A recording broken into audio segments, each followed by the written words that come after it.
दिल्ली में रहने वाले हमारे एक दूर के रिश्तेदार पहली बार हमारे गांव जगनपुरा में अपने एक नज़दीकी रिश्तेदार के घर पर आए, पर वहां उनका मन नहीं लगता था। रिश्तेदार अपने व्यवसाय में व्यस्त रहते और उनकी पत्नी अपने छोटे छोटे बच्चों में। वे वहां किससे और कितनी देर बातें करते। उनके यहाँ जाने में जानबूझकर देर करते थे और हमारे यहाँ बैठकर बातें करते रहते थे। बड़े गप्पी थे वो। अक्सर वे हमारे घर पहुंच जाते थे और घंटे 2 घंटे गपशप करने के बाद खाना खाकर ही लौटते थे। एक दिन शाम को पहुंचे तो एक घर की बात होते होते भूत प्रेत पर जाकर रुक गई। भूत प्रेत का नाम सुनते ही उन्होंने अपनी शौर्य गाथाएं सुनानी शुरू की। फलाने जगह में भूत के भय से जाने से लोग डरते हैं। मैं वहाँ रात भर रहा, फलाने जगह पर ये किया वो किया और हम सभी उनके हिम्मत के आगे नतमस्तक थे। मेरी मम्मी ने 1-2 बार रात के समय इस तरह की बातें न करने की याद भी दिलाई, पर वो नहीं माने। नहीं चाची जी, भूत प्रेत कुछ होता ही नहीं है, वैसे ही मन का वहम है ये, और न जाने कहाँ के ऐसे वैसे किस्से सुनाते ही रहे।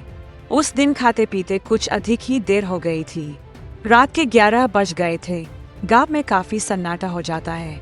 उस घर के छत से आवाज दे देकर बच्चे बार बार बुला रहे थे। सामने के रास्ते से जाने से कई मोड़ पर जाने से उनका घर हमारे घर से कुछ दूर पड़ जाता था, पर खेत से होकर एक शॉर्टकट रास्ता था। हम लोग अक्सर उसी रास्ते से जाते आते थे। उन्होंने भी उस दिन उसी रास्ते से जाने का निश्चय किया। पीछे के दरवाजे से उन्हें भेजकर हम लोग दरवाजा बंद करके अंदर अपने अपने कामों में लग गए। अचानक मेरी छोटी बहन के दिमाग में क्या आया, छत पर जाकर देखने लगी कि वे उनके घर पहुंचे या नहीं। अंधेरा काफी था, मेरी बहन को कुछ भी दिखाई नहीं दिया। वह छत से लौटने वाली ही थी कि उसे महसूस हुआ कि कोई दौड़कर हमारे बागान में आया और सामने नीम के पेड़ के नीचे छुप गया। मेरी बहन ने पूछा, कौन है? उनकी आवाज आई, मैं हूँ, आप चाचा जी के यहाँ गए नहीं? खेत में कुएं के पास कोई बैठा हुआ है। गांव में रात के अंधेरे में चोरों का ही आतंक रहता है। उनकी इस बात को सुनकर हम लोगों को चोर के होने का ही अंदेशा हुआ। जल्दी जल्दी पिछवाड़े का दरवाजा खोला गया। पूछने पर उन्होंने हमारे अंदेशे को गलत बताते हुए कहा कि वह आदमी नहीं, भूत प्रेत जैसा कुछ है, क्योंकि कुएं के पास उसकी 2 लाल लाल आंखें चमक रही है।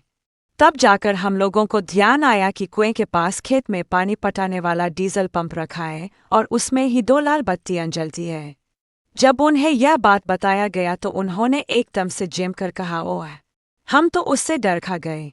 बेचारे कर भी क्या सकते थे। इस डर खाने की कहानी ने तुरंत बखानी गई उनकी निडरता की कहानियों के पोल को खोल दिया था। फिर थोड़ी ही देर बाद वे चले गए और हमारे घर के माहौल की तो पूछिए मत। हम लोगों को तो बस हंसने का एक बहाना मिल गया था।